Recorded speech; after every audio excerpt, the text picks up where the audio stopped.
আসসালামু আলাইকুম ওয়া রাহমাতুল্লাহি ওয়া বারাকাতুহু।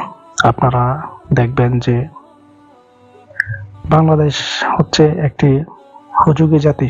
এখানে আপনি দেখবেন যে খুব দ্রুতই গুজব ছড়ানো হয় এবং এখানে আরেকটা জিনিস দেখবেন যে এখানের মানুষগুলো কোনো ধরনের জাজ বিচার ছাড়াই যেকোনো কথা যেকোনো মুহূর্তে প্রচার করবে এবং এদের রুচিবোধ দেখবেন যে বিভিন্ন ধরনের। একই ফ্যামিলিতে বিভিন্ন ধরনের রুচির মানুষ। এটা হচ্ছে আমাদের বাংলাদেশীদের বাঙালিদের স্বভাব।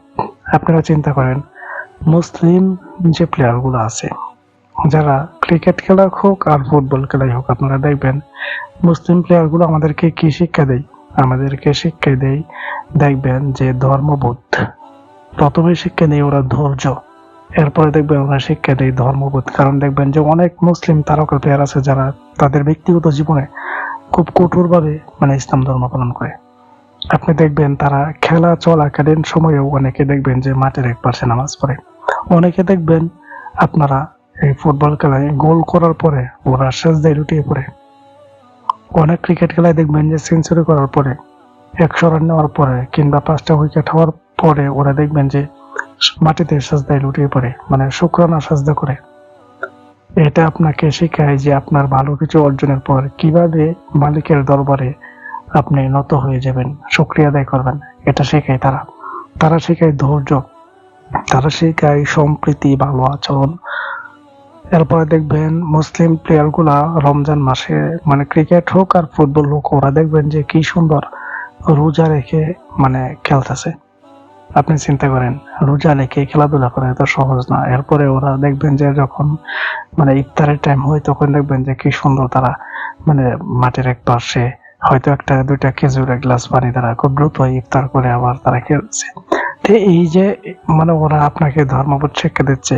এরপরে সবচেয়ে সুন্দর হচ্ছে এদের অনেকের দাড়ি আছে মুখে এবং ওদের দেখবেন যে হাস্যোজ্জ্বল চেহারা।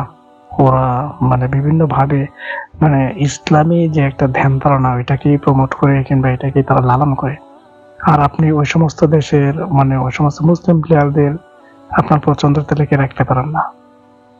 আপনারা কেন সমস্ত মুসলিম দেশের প্লেয়ারদেরকে যাদের শরীর ভরা ট্যাটু, আর এই সমস্ত ট্যাটুগুলোর মাঝে তারা বিভিন্ন ধরনের ইসলামিক সিম্বল ব্যবহার করে, বিভিন্ন ধরনের দাজ্জালি সিম্বল তাদের শরীরে অঙ্কন করে ট্যাটুর মাধ্যমে, যেগুলো সম্পূর্ণ ইসলামিক এবং এগুলোর দ্বারাই তারা ইসলাম বিদ্বেষী কাজ করে কিংবা ইসলামের বিরুদ্ধে তারা প্রচারণা চালায়।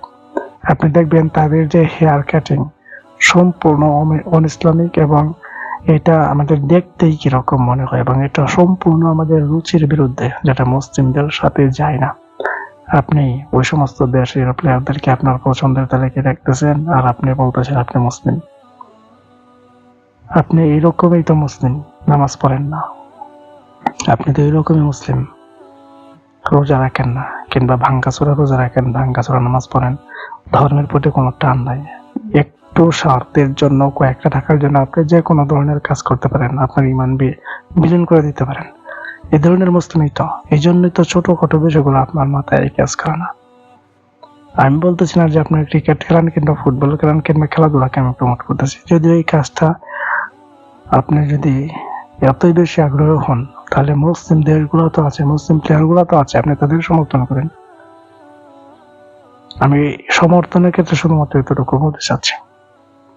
আর আপনি যদি নামাজ রোজা সবকিছু বাদ দেওয়া ক্রিকেট ফুটবল খেলার পেছনে পড়ে থাকেন, তাহলে তো আপনার সম্পূর্ণটাই গুনাহ। আল্লাহ তাআলা আমাদেরকে সঠিক বুঝ দান করুক এবং আমরা সকল মুসলিম জাতি যেন এক উম্মাহ হিসাবে পরস্পরের প্রতি আমরা যেন আমাদের একটা মমত্ববোধ কাজ করে। আল্লাহ তাআলা আমাদেরকে সেই অবস্থা তৈরি করে দেখ। আমিন।